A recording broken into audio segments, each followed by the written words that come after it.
Miaramba tompoko lahy, finaritra tompoko vavy. Ampifaliana tanteraka androany no mbola afahantsika indray miara-mitafa amin'ny alalan'ity fampianarana zay hozaraiko amintsika vahoaka malagasy ity.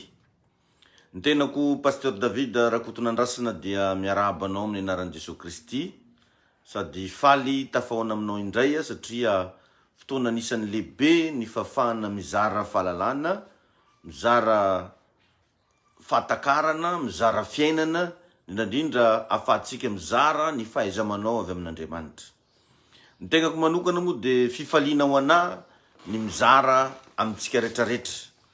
Ary fifaliana ho anahy koa ny mizara maimaim-poana ho an'izay liana, ho an'izay mangetaheta. Tsara ihany mba afantaranareo hoe iza moa le Pasteur David. Pasteur David dia ny ran'Andriamanitra nanangana fiangonana eto an-tampon-tanànan'ny Tamatavy. Zany hoe eto zany ny foibe amin'le hoe Ziona Fraisan. Ziona Fraisan, zay zany ny agnaran'le fiangonantsika. Io dia fiangonana tsy manavakavaka, fiangonana tsy mitory afa-tsy Jesosy Kristy, fiangonana mino an'le ray zanaka fanamasina, ary tsy manana foto-kevitra ankoatra ny ampandroso fiainan'olona ho any an-danitra. Ary ny afatra nomenanay moa dia fibebahana, fanafahana, fahombiazana sy fitahiana. Reo zany ny afatra zay tena asain'ny tompo zarainay aman'olona. Zany hoe ny mesazy zay torianay eto zany dia ny fanafahana, fibebahana, fitahiana sy fahombiazana. Zany hoe manafaka ny olona, zay mahatonga anay manao délivrance rehefa talata sy lakamisy zao ianao raha tonga am-piangonana, mbola madinika moa zany foibe toerana hatreto, mbola madinika avy afaran'ny coopérative Trans Express io ao zany misy foibe toerana Ziona Fraisan. Dia ny zavatra ataonay rehefa talata sy lakamisy manao délivrance satria misy karazan'olona ampahorian'ny démonia. Ao ny sasany tegna magnonofo ratsy, ao ny tratran'ny famofanany famosaviana, be da be ny zavatra mifamafao amin'ny fiainan'olona maro. Dia ny tegnanay miezaka zay mizara fahalalana mahakasika an'izany, indrindra manafaka an'izay olona liana ho afahana amin'ny alalan'ny vavaka sy délivrance. Misy ihany koa le atao hoe fanapahana ozona, satria zany zavatra tsy fantany olona daholo zany matetika. Ny tsy fahombiazan'ny fiainany indraindray agnomezan'ny tsiny olona, nefa possible nisy karazana ozona tonga tao amin'ny fiainan'le olona. Ny tegna loza amin'ny ozona io dia manakana ny fiainanao tsy androso, manakana ny fiainanao mba tsy lamina, zay rehetra ataonao ohatra ny tsisy mety daholo tadio zany zay fa misy karazana ozona. Ny fiaviana ozona matetika avy amina zavatra ny lovaigna avy agny amin'ny razambe agny. Misy koa karazana ozona vokatry ny teny nalokon'ny vavanao, ndraindray anao tafiteniteny foagna, zazalahy tsy manjary eky fiainako zany ratsy eky zalahy zany hoany karaha tika tamin'iny fotoana igny ianao nagnozona ny tegnanao. Misy moa izy io avy amin'ny devoly mihitsy ary misy olona ampiasain'ny devoly mba hagnozo. Jereo fotsiny zao regny olona magnano resaka hoe tsy diazagny, fagnova sôry, mbala velona, mbala maty, regny zavatra regny dia asan'ny devoly daholo regny. Zany efa milaza aminao fa ny hery faratampony dia ny herin'Andriamanitra. Ka zahay dia mitory ny herin'Andriamanitra amin'ny alalan'ny fanafahana. Ny foibe toerana zao teo dia Tamatavy ao ambolo madinika ao zany avy afaran'ny coopérative Trans Express no misy ny fiangonantsika. Tsara ihany no mba afantaranao an'izany, tsy hoe koa andeha hitory fiangonana no diako eto fa sendra misy liana, misy mba intéressé, na tsy fantako hoe mipetraka eto Tamatavy ianao, na tsy haiko hoe mety mba manana heritreritra ianao ohatra tsy manana fiangonana ivavahana, dia zay no antony ampafantaranay ny toerana misy anay. Tsara ihany koa moa ry avana mba mifangafantatra. Dia ao anatin'izay ny numéro téléphone afahantsika mifandray dia ny 034 43 858 15. 034 43 858 15. Reo zany izy reo ry avana. Rehefa any andro alahady moa zany dia fantatsika tsara fa manana fidirana anankiefatra. Fiangonana Ziona Fraisan zany misy fidirana anankiefatra ny maraina, zay manomboka amin'ny 9 ora sasany, amin'ny 7 ora sasany, amin'ny 7 ora sasany ary hatramin'ny 10 ora sasany.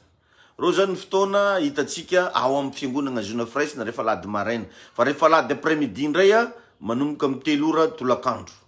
Tongava ao zato fa tena tsy mialonjafitsika, tsy manavakavatsika ary tsy manana problème namin'iza fa afaka mifandray amin'ny olombelona rehetra ary zay de vonina andray anao na fotsy anao na mainty anao naizanaiza foko fiavinao a zay mahazona firaisana ny zona firaisana fiangonan'olo jiaby zay vonina andray an Jesosy zay vonina andray fampianarana.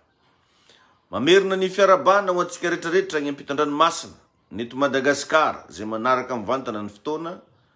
Ampafantariko anao ihany koa fa ny telony fa magnamboatra fiangonana antsika eto Tamatavy ary Antanandavarya, fiangonana ngeza be zay mirefy 80 metatra ny alavany ary 30 metatra ny sakany.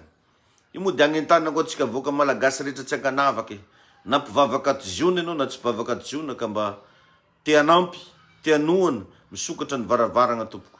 Tsika am'izao fotoana zao de miditra amin'ny fagnamboarana carreau sy ny installation na jiro kelikely eo tsika andoko ary apren'izay metaka varavarana sy anao ny zavatra rehetrarehetra ilainao anatin'ilay fiangonana. Zany hoe en phase de finition tsika zao mamaramparana ny asa.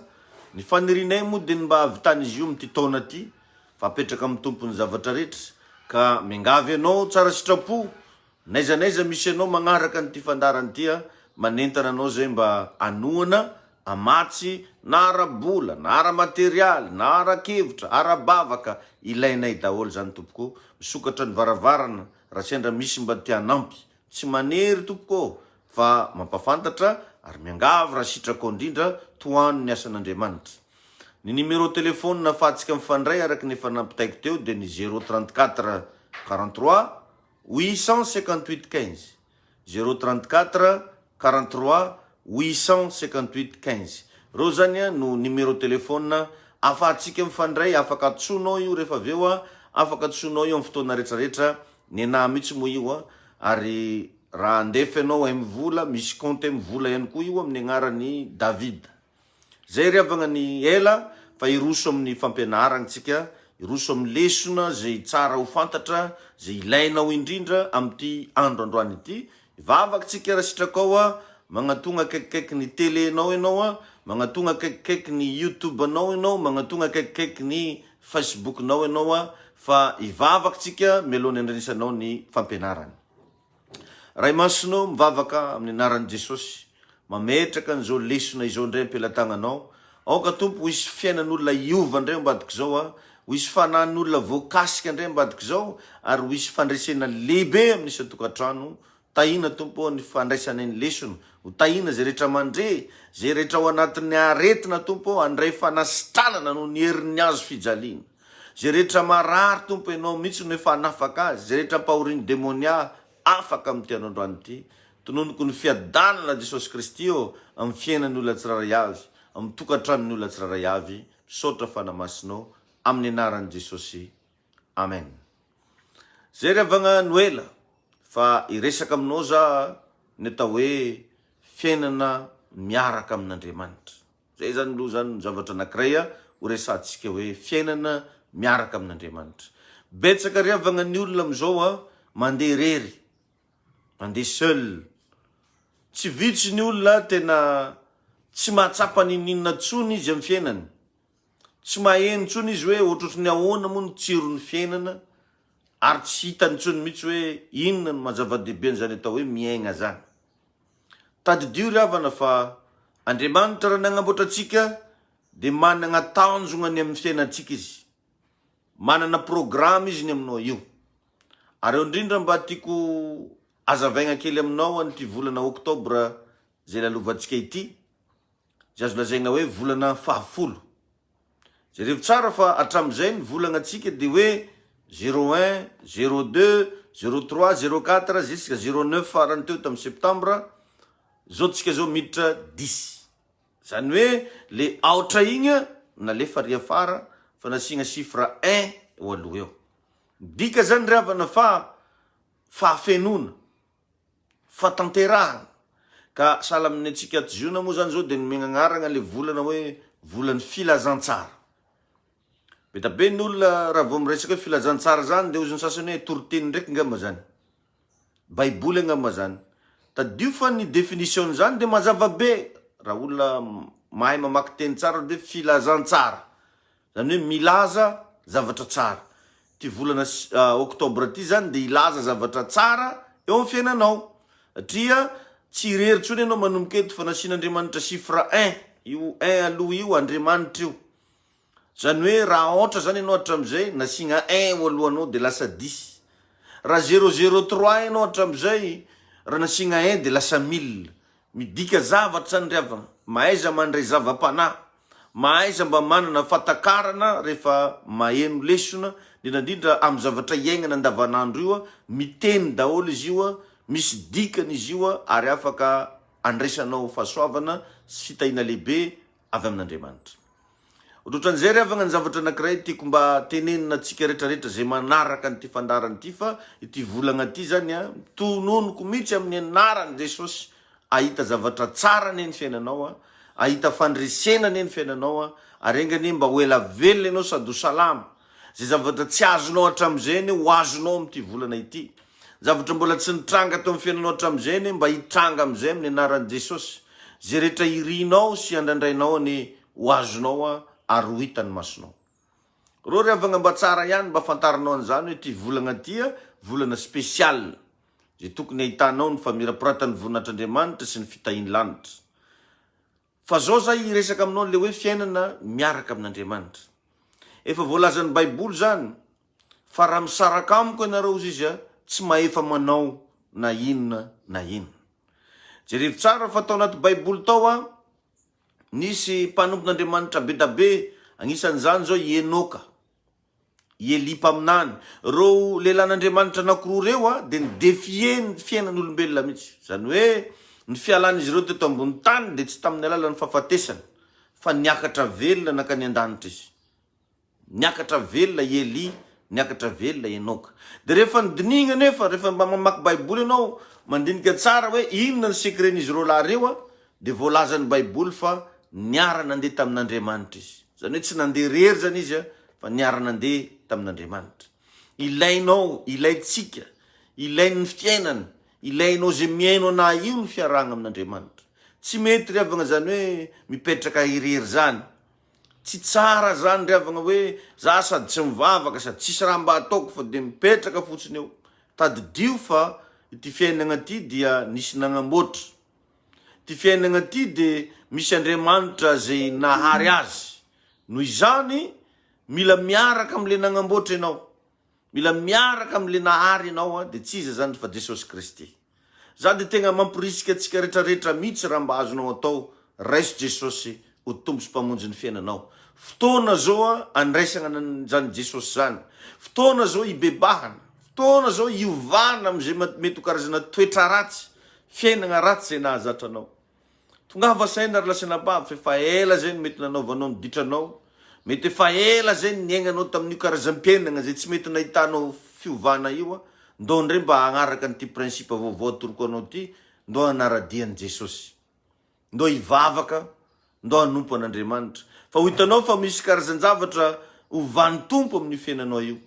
Misy karazan-javatra zay tsy eritreretinao ataon'Andriamanitra hitranga eo amin'ny fiainanao. Ary ny zavatra anankiray miova voalohany riavana rehefa miaraka amin'Andriamanitra ka tegna Jesosy marina no raisinao ho tombo sy mpamonjy ny fiainanao de ny toetranao.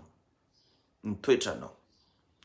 Ambety teniko matetika amin'ny olona maro fa ny fiovam-po zao tsy hoe niova ny fomba fiteny na hoe fomba fiakanjo na ny fomba famindra fa ny tegna fiovam-po dia fiovana toetra. Satria ny toetra dia zavatra anankiray voavolavola amin'ny alalana fisainana. Zay mahatonga ny Baiboly milaza amin'ny bokin'ny Romanina hoe aza magnaraka ozy ny fanaon'izao tontolo zao fa miova amin'ny fanavozana ny saina. Zany hoe manomboka misy zavatra miova zany amin'ny sainao. Ny mampalahelo ary ambely teniko foana ty zavatra resako ty. Ny olona anankiray rehefa manomboka tafiditra amina fivavahana, ny zavatra ataony de mitsaratsara olo fo ndraiky. Tsisy olo tsy tsarainy. Ary tonga de tafiteny mihitsy raha ohatra regny ny mpivavaka de tsisy varany. Vao mahita olo anankiray iny ngamba de tsy ho any an-danitra mihitsy. Ka raha hoe ampela-tagnany agny zany lakileny lanitra io, de zegny olo tiany ampidirigna ao no miditra. Fa rehefa tsy tiany ampidirigna ao de tsy tafiditra. Tadidio riavagna fa zanak'Andriamanitra tsika fa tsy mpitsara. Ny mpitsara de fa manana ny adidy aman'andraikitrany. Atsika kristianina, zanak'Andriamanitra. Ary Jesosy Kristy na mpianatra fa ny afantaragna ozy izy fa mpianatra ianareo dia ianareo mifankaty. Fifankatiavagna ny tokony voizina fa tsy fagnaratsiana. Be da be ny sasany zany rehefa mba mahazo anjara micro miresaka sahala am'izao ataoko zao, tsisy raha ataony raha tsy magnaratsy olo. Tsisy raha ataony raha tsy mitentena, tandreminareo pasteur ranona, tandreminareo le fiangonana ohatrao. Zany veriavagna ny atao filazantsara. Ny filazantsara dia ny filazantsika ny fahatsarany Jesosy Kristy. Filazantsika ny fahatsarany zany atao hoe miaraka amin'Andriamanitra izany. Aza mandany fotoana ifagnaratsy. Aza mandany fotoana ifanenjiky. Fandotsika hiezaka ampandroso an'le fanjakan'Andriamanitra. Satria Jesosy raha namaragna ny fianaran'ireo apôstôly 12 dia niteny izy, tsy nizara carte izy, tsy nizara certificat izy, fa ozy hoe ny afantara fa mpianatra nareo dia nareo mifankaty. Zay ihany zany ny afantaragna fa tegna manana an'Andriamanitra ny olo anankiray. Zay ihany ny afantaragna fa miara-dia amin'Andriamanitra ny fiainan'olo anankiray, misy fitiavana ao anatiny ao. Eto revagna dia tsara ihany mba hagnamafisako aminao zany atao hoe fitiavagna zany. Ary izy io dia misy vokany. Ny fitiavagna dia mivaly. Fa tsy sagnatria hoe perte anao raha mitia. Tsy hoe perte anao rehefa magnisy soa fiainan'olona. Ndray andro nisy raim-pianakaviana anankiray zay nandeha nagnatitra ny zanany lahy matoa tany am-pianarana. Rehefa tonga tany am-pianarana io zanany lahy matoa dia nahita mpivarotra voasary izy. Satria io raim-pianakaviana io dia tegna tia voasary. Voangy ozy tsika tia antsinanana. Tiany be mahita an'le voasary. Dia nividiny voasary io ary nomeny ny zanany. Ozy mantsy an'le zanany hoe rehefa tonga ny fotoana ny récréation dia hoaninao ty voasary ty. Dia nalain'le zaza le izy nampirimy tsara tao anatin'ny cartableny. Dia ino ozy nareo ny zavatra nisy? Rehefa tonga ny récréation, tsy nohanin'ny lehilahy matoa le izy fa ozy ny anabaviko ozy tiany ty, fa aloha hoentiko mody. Dia rehefa tonga tany an-tragno revagna dia nomegna ny anabavina. Dia rehefa nijereny le anabavina, tegna tiany zandriko zao ty ozy izy le anabavina. Rehefa tsy hoaniko fa aloha meko ny zandriko. Tonga tegna ampela-tagnan'le zandriny ndray le voasary. Dia tafieritreritra ndray koa le zandrikely hoe maman zay tegna tia voasary, fa aloha tsy hoaniko ty fa meko ny maman. Tonga tegna ampela-tagnan'ny maman ndray le voasary avy. Dia teo tafieritreritra ndray maman'olo hoe raha misy olo tia voasary an-dragno ato tsisy karaha papanareo, fa aloha meko anazy ty. Tanao, no le fitiavana nataon'le papany niverigna tany aminy ihany le izy avy eo. Ka zay mahatonga ny Taolo milaza fa ny soa atao ozy le venam-bola. Tsara nisy olo nagnano raha tsara ka maty antoko. Tsy maty antoko zany ianao raha magnisy soa fiainan'olo, fa namafy zavatra tsara ianao zay. Eto aho dia tia ampianatra anao fa ny fiarahana amin'Andriamanitra ozy teo dia hita amin'ny alalan'ny toetranao. Atraiza ny toetra tsara mba asehonao. Inona ny zavatra mba avoakanao amin'ny alalanao. Ka androany ny zavatra atoroko anao voalohany dia ilaina ny manana laza tsara. Zay le fiarahana amin'ny tompo. Ianao rehefa miaraka amin'ny tompo ozy teo ny zavatra hovan'ny tompo voalohany dia ny toetranao. Ary toetratsika io miteny izy io mialohan'ny vavatsika. Ny toetratsika io no afantaragna atsika mialohan'ny zavatra ataotsika. Ilaina sady manandanja ny fanagnana toetra tsara amin'ny fiainana, amin'ny fiarahamonina, amin'ny zavatra atao. Ninona zany fiainanao ninona fanirinao dia miankina betsaka amin'ny toetranao. Ny olona ratsy toetra na alefanao agny an-dafy ary ratsy fô. Ny olona ratsy toetra na omenao vola amina miliara ka izay indrindra no tsara hiarahantsika amin'ny tompo mba hagnovana ny toetratsika eo. Mba hagnovana le mentalité ao anatinao. Satria ravana zavatra anankiray hita matetika, raha ratsy toetra ny olona anankiray ka misandratra, dia lasa manana force be le ratsy ny toetra ny ivoaka. Satria ny fisandratana, ny fahombiazana dia mamoaka zavatra avy ao anatintsika. Tadio tsara fa raha ohatra ianao ke zany ratsy toetra ka manambola dia lasa manana force ngeza be le ratsy ny toetranao ivoaka aty ivelany. Tadio tsara zany zavatra teneniko zany. Ka agnafatra farak'olona matetika dia hoe aza maika tianam-bola ho za fa ndana aloha mitady toetra mahazaka vola. Aza maika te hisandratra fa mba ianaro aloha ny toetra iaignana anaty fahasambarana, fisandratana. Aza maika ny anjary fa mangatamin'Andriamanitra toetra mahazaka fanjariana. Zay zany riavagna mba afatrafatra.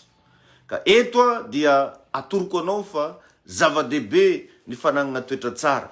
Satria ny minitra manana toetra tsara ianao dia manana laza tsara ianao. Raha mamaky ianao Baiboly ao Mpanjaka voalohany toko 10 ao ny andininy voalohany, dia misy tantarana mpanjaka anankiray antsoina hoe Solomon. I Solomon io dia lasa fantatra eraky ny tany jiaby. Fantatra nagnerana an'izao tontolo zao ny lazany. Avy taiza nefa no natonga an'le laza? Toetra. Olona tsara taiza izy, olona voavolavola izy, ary agnisany nanana laza tsara i Solomon. Nisy mpanjaka anankiray raha avy agny Seba, ozy izy ny Baiboly, mpanjaka vavin'ny Seba. Nandeha ny deplace mihitsy, nandeha nitady an'i Solomon. Nandeha nagnadiady hoe ino marigny ny tegna zava-miafiny amin'ny fiainan'i Solomon io. Nandeha nitady mihitsy izy hoe inona ny tegna secret ny Solomon. Solomon tsy tonga tamin'ny toerana nisy an'io vehivavy io, fa nilazan'i Solomon tompoko tonga tany. Eo no mba mila eritreretantsika. Fa ianao mety tsy tonga agny Frantsa, fa nilazanao mety efa tonga agny Frantsa. Ianao mety tsy tonga agny Majunga, fa nilazanao possible efa agny Majunga. Ianao mety tsy tonga ny Antananarivo, nilazanao mety efa miparitaka magnerana ny tanàna Antananarivo.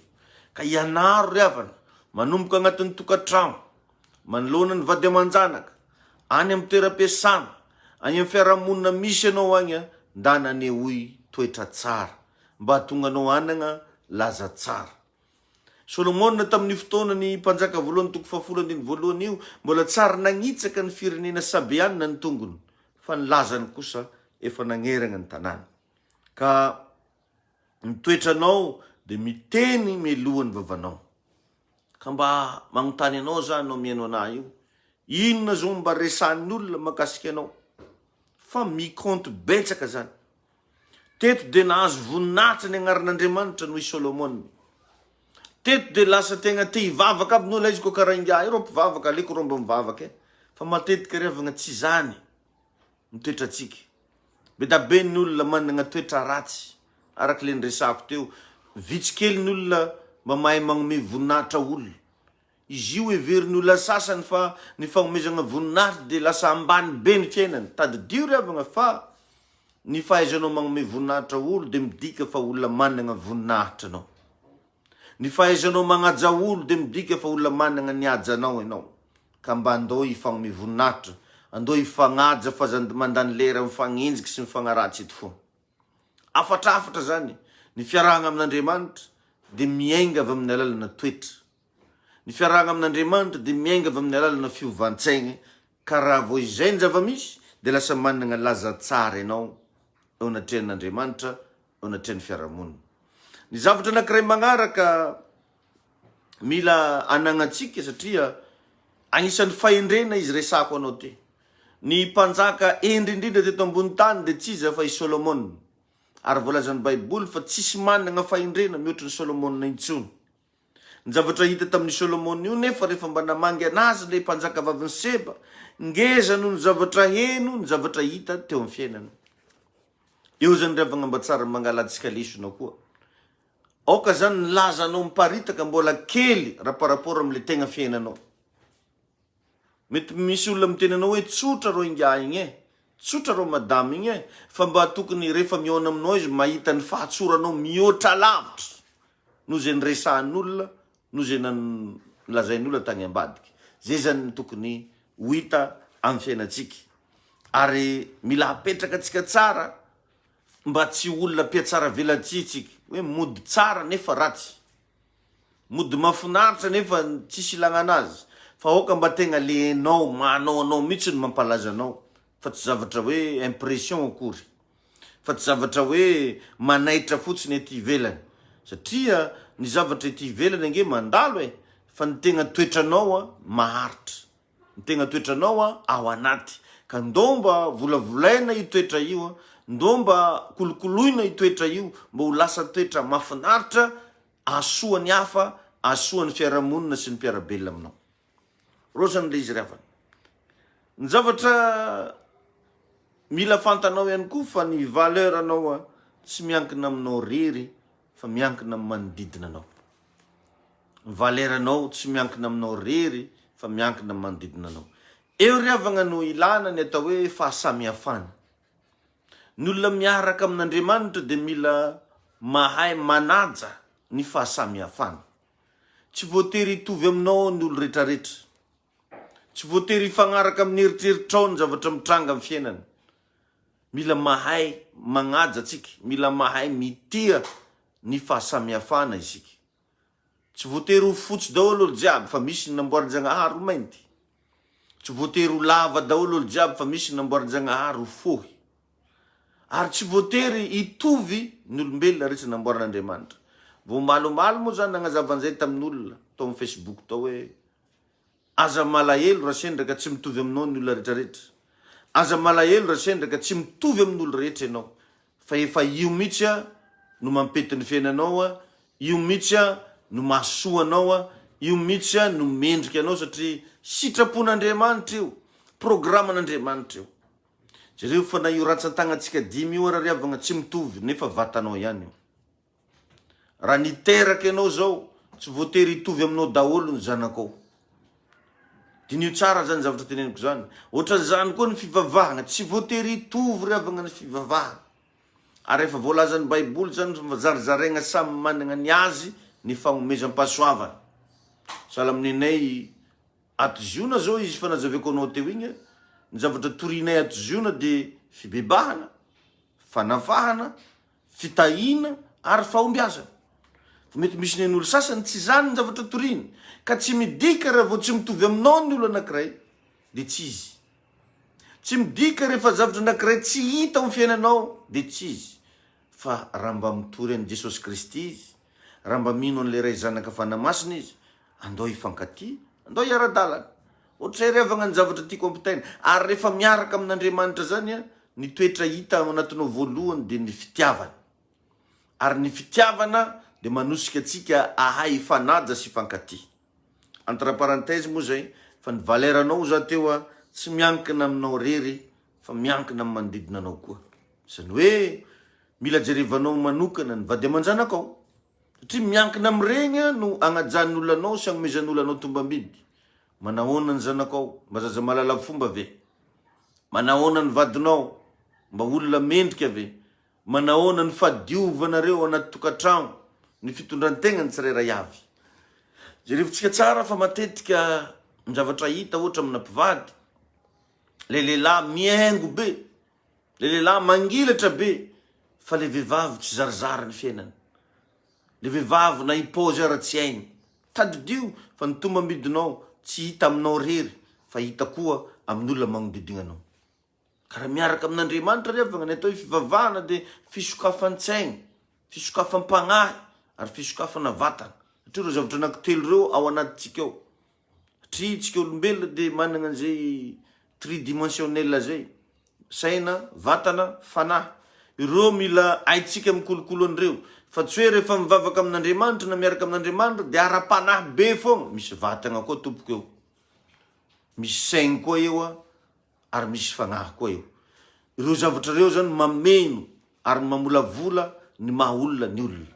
Dia eo indrindra no ivoahan'ilay laza tsara, eo indrindra no ivoahan'ilay atao hoe valeur. Raha vao tsy équilibré anao amin'ny fiainana, misy zavatra tsy mandeza eo anatinao. Ao anatin'izany matetika hita koa amina fiainan'olona sasany raha vao piasany an-tragno dia fa tsy maintsy malotoloto kely, boroboroka hely, maimboelika hely, tsy hainao manao akory zany. Or nefa riavagna regny olona regny tokony ho bien éduqué satria nagnodidina anao. Regny olona regny tokony olona mivoatra satria niara-nonina taminao. Regny olona regny tokony olona ampy fahalalana, regny no mahatonga anao hanana tombambidy. Tombambidinao tsy avy aminao rery fa avy amin'ny magnodidina anao koa. Ohatrosy ny ahoana zao ny piasa andragnonao ao, ohatrosy ny ahoana ry zanakanao, ohatrosy ny ahoana ny vadinao. Ao zany ny tokony ahitana an'ilay izy voalohany indrindra, ka raha tsy milamina anareo dia ho tsarain'olona amin'izany ianao zay miaino anahy. Manahoana ny paozin'ny vadinao sy ireo olona miara mipetraka aminao. Ny an'i Solomona zay tegna navakivavany le mpanjaka vavany Seba mihitsy nampidagnaka anazy fa ny sakafony andevony mitovy amin'ny sakafo hohaniny. Ny fipetraky ny tandapany nampianariny dao le karan'izao zany vehivavy mipetraka zany. Ohatran'izao ny atao rehefa misakafo, ohatran'izao ny atao rehefa miresaka amin'olona, ohatran'izao ny fiakanjo rehefa manatrika fety sy ny sisa. Isan-karazany zavatra hita ny Solomon mitovy amin'ny anazy ny latabatry ny andevony. Ka eto zany dia atoroko anao fa zay manao tsinitsinina ny manodidina azy dia mitovy amin'ny manao tsinitsinina ny tegnany ihany, satria ireo no mamaritra ny tombam-bidinao. Ny fiarahana amin'Andriamanitra iny koa lasa nabavy dia hita sy faritana amin'ny alalan'ny fitiavanao magnome. Ny olona manana an'Andriamanitra dia io no anisan'ny karaktera mamaritra ny fiainany, tia magnome. Mampalahelo fa be da be ny olona milaza anazy fa mivavaka manompo ny tompo nefa mahidy, tsy mafoina raha nampango amiagna olo. Zavatra hita riavagna anao raha mba mandeha amin'ny firenena mandroso. Za zao nisy fotoana za mba nakagny any Israel, efa tonga tagny na tsy ao an'Israel fa na ao Frantsa aza, amin'ireo firenena mandroso isan-karazany maromaro any firenena mba efa nilalovana. Rehefa miditra agnatina magasin anankiray anao ny zavatra agnotaniny voalohany dia hoe café orty, hoe sotro kafe venao sa dité. Tsy ohatran'ny antsika tonga dia ahoana madama ina ny ataonao fa andatsahako ianao amboariko ny prix anao e. Zany zavatra hita amintsika ty. Jerijereo zay ilaina tompo fa mena prix mora ianao. Ny any amin'ny firenena mandroso tsy varotra mamaika anazy fa fanomezana. Satria principe anankiray biblika io riavagna ny manomeza dia mba omena ianareo. Ary Jésus Christ mihitsy ny teny an'izany hoe mahatsara anareo izy ny manome noho ny mandray. Sa zao dia mba mitodika aminao hifaragna zao teny taona. Mba iza ny olona mba efa nomenao zavatra, mba fiainana iza mba efa niova tamin'ny alalanao, iza ny olona mba efa nasinao soa tamin'ny fiainana. Mameka atsika indrindrandrindra rehefa mpivavaka dia mivavaka mba ho isy olona agnome raha. Zany hoe lasa kristianina mendiant daholo ny kristianina, lasa kristianina mendiante, mpangataka fa tsy mpagnome. Tadidio tsara ny fomba nanehoan'Andriamanitra ny fitiavagna an'izao tontolo zao, dia hozy izy hoe nomeny ny zanany lahatokana, nomeny ny zanany lahatokana. Zany hoe rehefa agnisan'ny karaktera mamaritra ny olona anankiray fa miaraka amin'Andriamanitra dia izy tia magnome. Fa be da be amintsika rehefa miaraka amin'Andriamanitra ny afantarana fa mpivavaka ao dia izy mitsaratsara olo. Bango randran-karany mba raha mbo andeha an-danitra, raha magnanjeny homo raha mbo sitrapon'Andriamanitra, paozy karany mba raha mbo paozina mpivavaka, igny mba raha mbo araka sitraponany. Lasa mifampitsaratsara ndraiky, dia igny zany ny treretany fa afantaran'ny olo fa mpivavaka izy. Ao moa ny sasany rehefa lasa mpivavaka dia miavognavo, ny sasany lasa zay tsy mikoragna amina gentilisa, zay karan'izao lasa mitsaratsara olo, miseho ananjo zavatra izy. Tsy zany riavagna ny fiarahana amin'ny tompo, fa ny fiarahana amin'ny tompo dia hita amin'ny alalan'ny fagnomeza. Jereo tsara rehefa tonga tao amin'ny mpanjaka vaviny, tonga tao amin'ny Solomon ny mpanjaka vaviny Seba, dia nitondra fanomezana. Resaka vizity io, andeha mangy olo izy fizy nitondra fagnomezana. Dia jereo koa fa Solomon koa nagnome ny mpanjaka vaviny Seba io zay nitadiavina, ankoatra ny fanomeny mpanjaka ozy rehefa misy mamangy izy. Zany hoe ity mpanjaka Solomon ity zany dia fa nanana fahazarana mihitsy fa rehefa misy olo mamangy azy tsy maintsy omeny zavatra. Lesona anankiray mba omeko anao, raha mba misy vahiny tonga andragnonao, farafaratsiny izy mameova rano mangatsiaka. Satria ozy ny Baiboly hoe raha misy manome na dia rano mangatsiaka eran'ny kopy ara ozy izy ho an'ireny mpanompoka indrindra reny, dia ho lehibe ny valim-potiany raha misy manome. Amporisiko anao mba ho lasa mpanome. Ny fagnomezana tsy voatery vola, fa soso-kevitra zao dia fagnomezana. Fagnampinao olona mba handroso. Zao zavatra ataoko aminao zao dia fagnomezana omeko anao maimaim-poana zao. Mizara lesona ho anao za, mizara vavaka ho anao za, mizara fampianarana ho anao za. Fagnomezana. Ho tapitra ho an'ny taona, volagna fahafolo tsika zao. Inona ny zavatra mba efa nomenao? Nomenao ny mpiarabelona aminao, nomenao ny olona sahirana, nomenao an'Andriamanitra. Satria riavagna ny fiainana eto ambony tany aneka mandalo e. Tsy aleo ve riavagna mba namela mamy ianao, Tsy aleo veravagna mba nisy zavatra tsara nataonao teto ambony tany mba ho tsaran'Andriamanitra am'izay zavatra nataonao ianao. Rô zany le izy reo ravana. Ka tadidio tsara fa ilaigna ny mipetraka amin'ny plasina mpagome amin'ny fiainana. Mba mianara magnova ny toetranao io mba ho lasa olo malefaka, mba ho lasa olo tia magnome, mba ho lasa olo tia magnisy soa fiainan'olona, tia magnampy olona, fa ahita ianao an'izany atao hoe voninahitr'Andriamanitra zany eo amin'ny fiainanao. Reo ravagna ny lesona, reo ny afatrafatra nomeko anao androany. Anao zay fa tafarafara moa vao nagnaraka, afaka miverina miaino ianao hatrany am-boalohany rehefa aveo satria misy rediffusion ty lesona ity, ary afaka rahanao koa ty sur Facebook, sur YouTube, misy zavatra ngeza be nizaraiko teto androany ka dia mankasitraka atsika rehetrarehetra e. Misaotra anao zay nagnaraka hatramin'ny farany ary mbola tsy mitsahatra mampirisika anao tongava mba hitsidika ny fiangonantsika ato ziona etsy ambolo madinika va faran'ny coopérative Trans Express le mandeha Vatomandry sy Mahanoro io. Fidirana rehefa lahady misy fidirana anankiefatra ny maraina manomboka amin'ny 1 ora sasany, dia ny après-midi fidirana anankiray ihany manomboka amin'ny 3 ora tolakandro. Zany hoe misy fidirana 5 zany rehefa lahady ato ziona, ny maraina 4, ny après-midi anankiray. Rehefa latsinainy maraina misy vavaka fanafahana zay iarahanareo amin'ny tenako o ziona manomboka amin'ny 5 ora sasany io vavaka délivrance io. Latsinainy maraina amin'ny 5 sasany dia mirava amin'ny 1 ora sasany. Zany hoe mbola afaka atao tsara mandeha miasa rehefa avy ao, afaka atao tsara manatitra mpianatra ho an'izay mampiana-jaza, afaka atao tsara mamonjy ny asa mandrara rehefa latsinainy io zany. Rehefa talata sy lakamisy maraina amin'ny 7 ora, talata sy lakamisy maraina amin'ny 7 ora, vavaka délivrance sy fanapahana ozony. Toerana tsy miova fa olo madinika ihany. Talata sy lakamisy ariva amin'ny 5 ora sasany, zany hoe 17h30, olo madinika ihany io zany. Talata sy lakamisy ariva amin'ny 5 ora sasany, fivoriam-bavaka lehibe zay isy fampianarana ohatrany zao ataoko aminao zao, misy fiderana, misy fanafahana ary misy fitsofana an'Andriamanitra. Talata sy lakamisy io. Dia rehefa zoma isaky ny amin'ny 7 ora maraina misy vavaka fifadikanina. Dia ao anatin'izay koa tsara ny mba afantaranao fa io vavaka fifadikanina io dia natao an'ny olona rehetra io.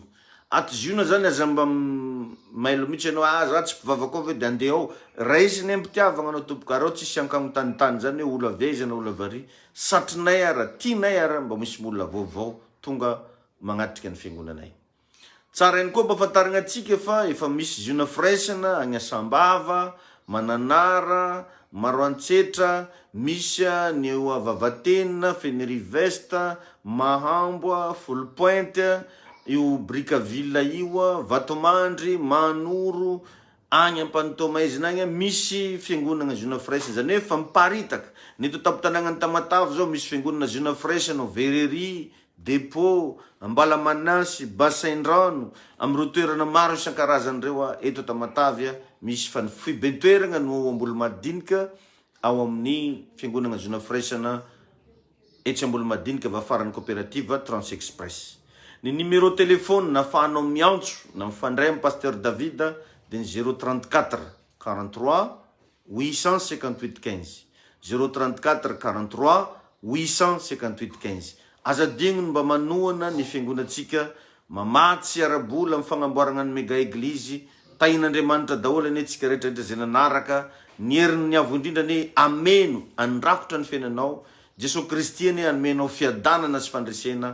Mankasitraka atsika rehetra manaraka atsika ny fahasoavana. Be blessed.